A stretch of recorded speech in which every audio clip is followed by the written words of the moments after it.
శ్రీలంకతో జరుగుతున్న టెస్టులో టీమిండియా తొలి ఇన్నింగ్స్ను 503/9 పరుగుల భారీ స్కోరు వద్ద డిక్లేర్ చేసింది. తొలిరోజు దేవదత్ పడిక్కల్ అద్భుత సెంచరీతో మెరవగా, రెండో రోజు ధ్రువ్ జురెల్ బాధ్యతాయుతంగా బ్యాటింగ్ చేసి కెరీర్లో రెండో సెంచరీ నమోదు చేశాడు. 177 బంతుల్లో 9 ఫోర్లు, 2 సిక్సర్లతో సెంచరీ అందుకున్న జురెల్, తన బైసెప్స్పై ఉన్న జై జవాన్ జై కిసాన్ టాటూను చూపిస్తూ సంబరాలు చేసుకున్నాడు.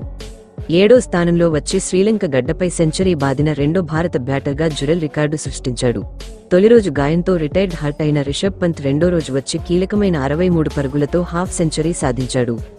రవీంద్ర జడేజా 43 పరుగులతో రాణించి జట్టు స్కోరు 500 దాటడంలో తన వంతు సహకారం అందించాడు.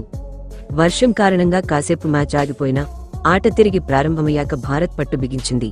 భారత్ ఇన్నింగ్స్ డిక్లేర్ చేసిన తర్వాత తొలి ఇన్నింగ్స్ మొదలుపెట్టిన లంక రెండో రోజు ఆట ముగిసే సమయానికి 8 పరుగులకే 2 వికెట్లు కోల్పోయింది. బౌలింగ్లో ప్రసిద్ధ్ కృష్ణ, మానవ్ సుతార్ చెరో వికెట్ తీసి లంకను భారీ దెబ్బ కొట్టారు.